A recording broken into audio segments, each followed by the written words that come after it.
এই হন্ডা সিটিটাকে বেশ ভালো করে সার্ভিসিং করিয়ে নেওয়া হয়েছে, কারণ এটা আমাদেরকে নিয়ে যেতে চলেছে একটা লম্বা সফরে, পুনে থেকে নর্থ গোয়া। গোয়া নামটা শুনলেই একটা আলাদা এক্সাইটমেন্ট কাজ করে, কারণ গোয়া ভারতের সব থেকে ছোট রাজ্য হতে পারে কিন্তু ট্যুরিজমের জন্য সব থেকে বিখ্যাত।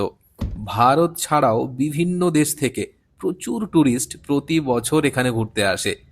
পিক সিজন নভেম্বর, কারণ খুব বেশি গরম থাকে না, তাই বিচে ওয়াটার অ্যাক্টিভিটিস করার জন্য বেস্ট টাইম এটা। আমরা চললাম রাত প্রায় 12:30টায় জার্নি শুরু করে।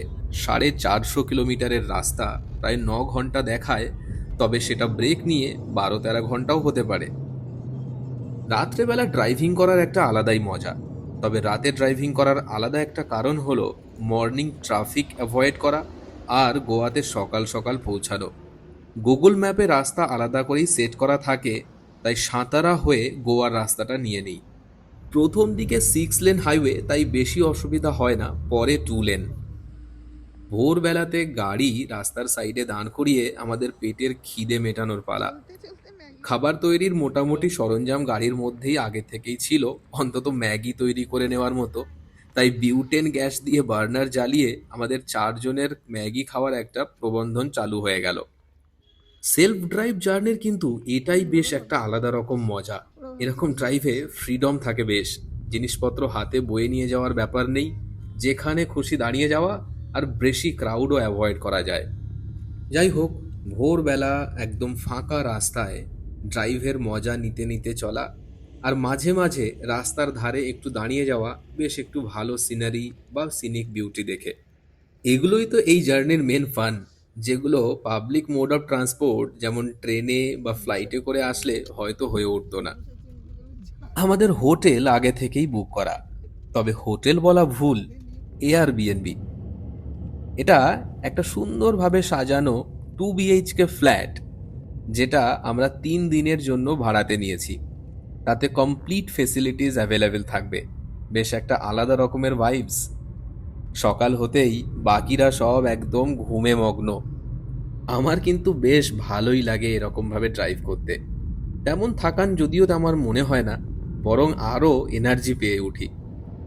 বিশেষ করে রাস্তার দুপাশে এরকম ঘন জঙ্গল থাকলে ড্রাইভটা আরও এনজয়েবল হয়ে ওঠে।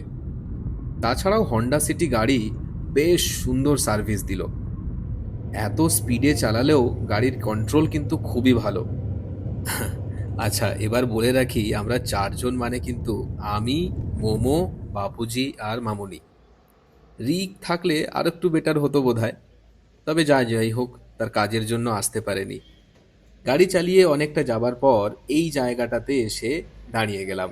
প্রচুর টুরিস্ট কিন্তু এখানে দাঁড়িয়ে আছে অলরেডি সকালবেলাতে, অন্তত 50 জন তো হবেই। এখানে সকালবেলা একটু হালকা ব্রেকফাস্ট করে নিতে নিতে আরেকটু এগিয়ে গিয়েই এই ঝর্ণাটা চোখে পড়ল।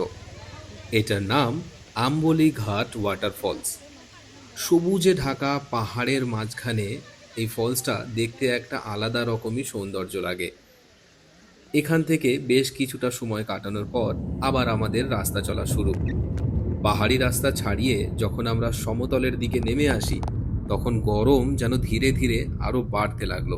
তাই গাড়ির এসিটাকে আর একটু বাড়িয়ে নিয়ে আমরা চলে আসলাম আমাদের প্রথম দর্শন স্থলে, যেটার নাম ছাপোড়া ফোর্ট। হ্যাঁ, আমরা কিন্তু প্রথমেই এয়ারবিএনবিতে চলে যাইনি, তার কারণ তার চেক ইন টাইমটা আরও কিছুক্ষণ ছিল। তাই ছাপোড়া ফোর্টে আমরা চলে আসলাম আমাদের প্রথম দর্শন স্থল ভিজিট করতে। এই ফোর্টটা অনেকেই হয়তো নাম শুনে থাকবে। এখানেই সেই বিখ্যাত দিল চাহতা হে ছবির শুটিং হয়েছিল। এই ফোর্টের ঠিক সাথেই যে বিচটা রয়েছে সেটার নাম ভ্যাগেটার বিচ। খুব বিখ্যাত বিচ তা নয়, গোয়াতে ছোট বড় প্রচুর বিচ রয়েছে। এই জায়গাটাতে একটা ছোট্ট নদী এসে সমুদ্রে মিশেছে।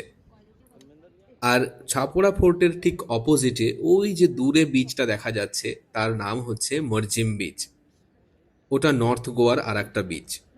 এই ছাপোড়া ফোর্ট থেকে সানসেটটা নাকি বেশ উপভোগ করা যায়। বিকাল 5টা অবধি খোলা থাকে, তবে আমরা আর বেশিক্ষণ থাকতে পারলাম না গরমে। ডাবের জল খেয়ে আমরা এবার চললাম আমাদের ফ্ল্যাটের দিকে।